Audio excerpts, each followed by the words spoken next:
Hi everybody, welcome to my channel that is e-learning with Anu. So today date is 31 May 2020. So guys, मैं आप लोगों के लिए बहुत ही अलग अलग डिफरेंट टॉपिक पे वीडियो लेके आ रही हूँ. So प्लीज़ चैनल को सब्सक्राइब ज़रूर कर लें जिन लोगों ने चैनल को सब्सक्राइब नहीं किया है. So ज़्यादा से ज़्यादा वीडियो को लाइक कीजिए, शेयर कीजिए और जो लोग मेरे चैनल को फर्स्ट टाइम देख रहे हैं वो लोग भी मेरे चैनल को सब्सक्राइब कर लें. और बाकी की वीडियोज़ आप लोग मेरी प्लेलिस्ट में जाके देख सकते हैं. आप देखते होंगे कि मैं कितने डेकोरेटिव वे में आप लोगों को पढ़ाने की पूरी कोशिश करती हूँ, बट इन स्लाइड्स को बनाने में बहुत हार्ड वर्क लगता है. सो प्लीज़ वीडियो को एंड तक ज़रूर देखें ताकि आप लोग कुछ ना कुछ बेनिफिट चीज़ जो है वो मेरे इस वीडियो के थ्रू सीख के ज़रूर जाएं. सो वीडियो को स्टार्ट करते हैं.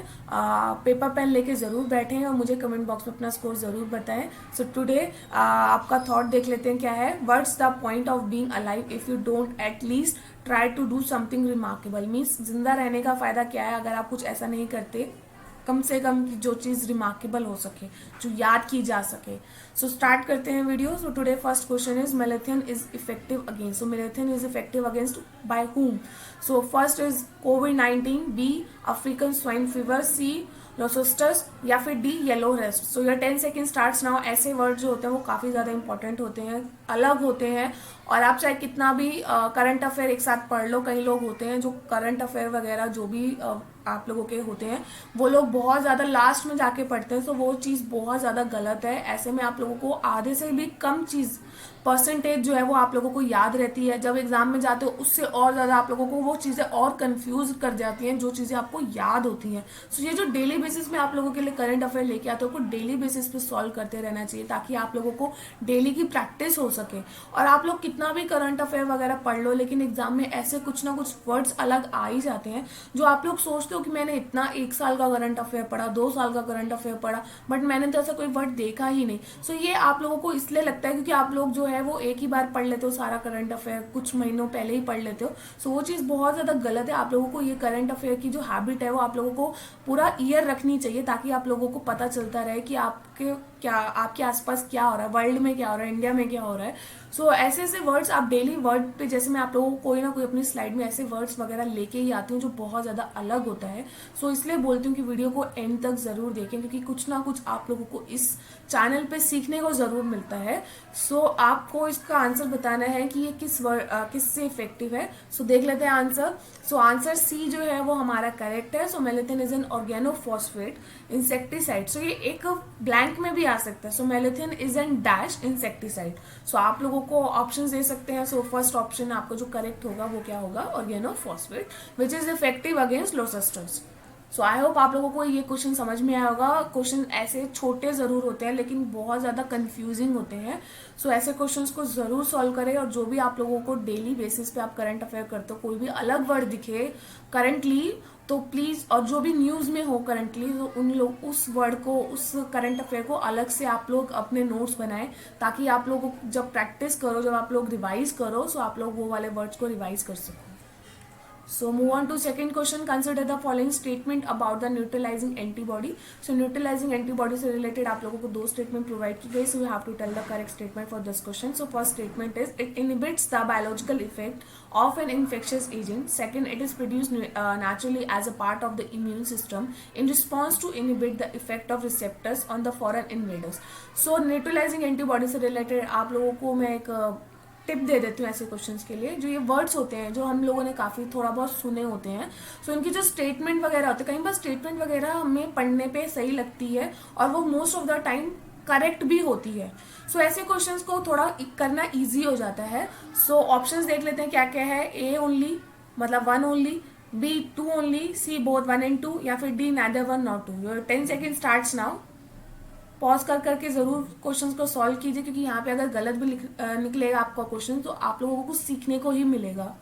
सो देख लेते हैं आंसर. आंसर सी यानी कि both statement are correct. A neutralising antibody is a type of antibody that is capable of keeping an infectious agent, for instance a virus, from infecting a cell by neutralizing on inhibit its biological effect. Neutralizing antibody have capability of blocking an infectious agent. So neutralizing antibody इस type का antibody है जो capable होते हैं infections agent को control करने के लिए, उनके बायोलॉजिकल इफेक्ट को कंट्रोल करने के लिए, इनिबिट करने के लिए. और न्यूट्रलाइजिंग एंटीबॉडी जो होती है उनकी कैपेसिटी होती है कि उन्हें इन्फेक्शंस एजेंट को ब्लॉक कर देती हैं, उनको आगे बढ़ने नहीं देती हैं. So it is produce naturally as a part of immune system. So ये एक इम्यून सिस्टम की तरह काम करते हैं क्योंकि हमारी बॉडी में भी इम्यूनिटी होती है. जो भी अगर फॉरेन पार्टिकल हमारी बॉडी के अंदर जाता है तो हमारी इम्यूनिटी जो है वो उससे फाइट करती है, और हमें कोई डिजीज वगैरह तभी होती है जब हमारी इम्यूनिटी जो है वो उस डिजीज से हार जाती है, तभी वो डिजीज जो है वो हमारे बॉडी में ग्रो करना स्टार्ट कर देता है. लेकिन अगर हमारी इम्यूनिटी स्ट्रांग होती है सो हम हमारी इम्यूनिटी जो है वो उस फॉरेन पार्टिकल से बहुत लड़ती है और उसे हरा देती है. तभी हम लोगों को अभी भी बोला जा रहा है कि अगर आपको कोविड-19 से बचना है, कोरोना वायरस से बचना है, तो अपनी इम्यूनिटी बहुत ज़्यादा स्ट्रांग रखे. क्योंकि अगर बाई चांस अगर बॉडी में आप लोगों के वो वायरस आ जाता है, लेकिन अगर आपकी इम्यूनिटी स्ट्रांग है तो आप लोग कोरोना को बहुत ईजिली जो है वो बीट कर सकते हो, हरा सकते हो. सो इसलिए इम्यूनिटी इस टाइम पे बहुत ज़्यादा आप लोगों की स्ट्रांग होनी बहुत ज़्यादा ज़रूरी है. सो अब देख लेते हैं इसकी एक्सप्लेनेशन थोड़ी सी और. A neutralising antibody can directly stop the function of agent without the need of white blood cell by binding its target. So neutralising antibody directly stop कर देता है उस फंक्शन को, उस एजेंट को, उस इन्फेक्शियस एजेंट की जो भी फंक्शन हो रहा होता है उसको डायरेक्टली वो स्टॉप कर देता है. सो ये बहुत ज़्यादा इंपॉर्टेंट है. So move on to third question. 4 Indian cosmonauts selected for Gaganyaan training has resumed their training in which country? So किस कंट्री में करने जाएंगे वो training? A Germany, B Japan, C Russia, D US. So your 10 seconds starts now.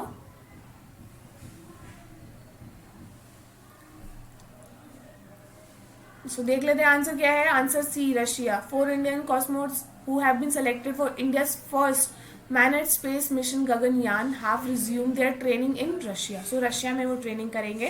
The training was put on hold, क्योंकि hold कर दिया क्योंकि due to कोविड-19. सो फोर्थ क्वेश्चन देखते हैं.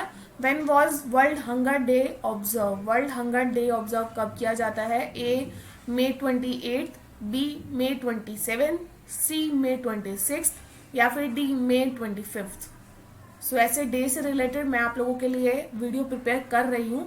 आप लोगों को वो जून में मिल जाएगी वीडियो. उसमें मैं आपको मई की सारे इंपॉर्टेंट डेज के साथ थीम आप लोगों को प्रोवाइड कर दूंगी. एम क्या है उस डे का वो भी आप लोगों को इस बार मैं अपनी वीडियो में प्रोवाइड करूंगी. सो वर्क जो है वो प्रोग्रेस में है, आप लोगों को वो वीडियो बहुत ही जल्द मिल जाएगी. सो देख लेते हैं आंसर क्या है. आंसर ए यानी कि 28 मई. The World Hunger Day was observed across the world on May 28, 2020. The day is observed as an initiative of Hunger Project. So Hunger Project से related ये day जो है वो मनाया जाता है. So it is observed since 2001 to not only spread awareness about the maladies of chronic hunger but also solve to hunger and poverty through sustainable undertaking. सो ये जो प्रोजेक्ट है, ये डे जो है, इसका मतलब यही होता है कि भाई हंगर को काफ़ी ज़्यादा कंट्रोल में किया जा सके और सस्टेनेबल कुछ स्टेप्स लिए जा सके ताकि हंगर को कुछ कम किया जा सके. So move on to fifth question. Which state has ban the entry of people from Maharashtra, Rajasthan, Gujarat, Tamil Nadu and Madhya Pradesh to contain the spread of कोविड-19 वायरस? तो ऐसी कौन सी स्टेट है जिन्होंने एंट्री बंद कर दी है अगर कोई इन 5 स्टेट से आता है? कौन कौन सी? महाराष्ट्र, राजस्थान, गुजरात, तमिलनाडु, मध्य प्रदेश. क्योंकि कोविड-19 के केसेस इन स्टेट में बहुत ज़्यादा है. So first is Goa, second Kerala, third Karnataka, D Sikkim. So ये क्वेश्चन इंपॉर्टेंट है. So 10 second starts now.